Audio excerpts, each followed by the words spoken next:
Gates open, they're up and racing. Showmaster draws for your lead. Moving up, My Perpy in between runners comes entry number 2, Panamera, as they race towards the last 900. Showmaster, My Perpy, sorry outside. Bullseye joining them is Loretta.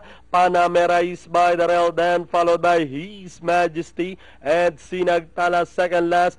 Trailing the group by about 10 lengths is entry number 4, is Smart and Noble as they rounded the last 600. 3 runners are fighting it out for the lead. Loretta running on the outside in between runners. My Perpy, Showmaster is by the rail. Panamera moving up on the outside as they swing for home. My Perpy running at the center. Showmaster is by the rail and on the outside. Panamera, Loretta in between runners, and down the stretch they come. My Perpy, Showmaster is by the rail, then moving up on the outside is Panamera. My Perpy, Panamera, Showmaster is by the rail with 75 meters of the race. My Perpy moving up, Panamera, but My Perpy winning this race over Panamera. Showmaster, His Majesty, Loretta, then comes Sinagtala. Number 4 is Smart and Noble and Bullseye.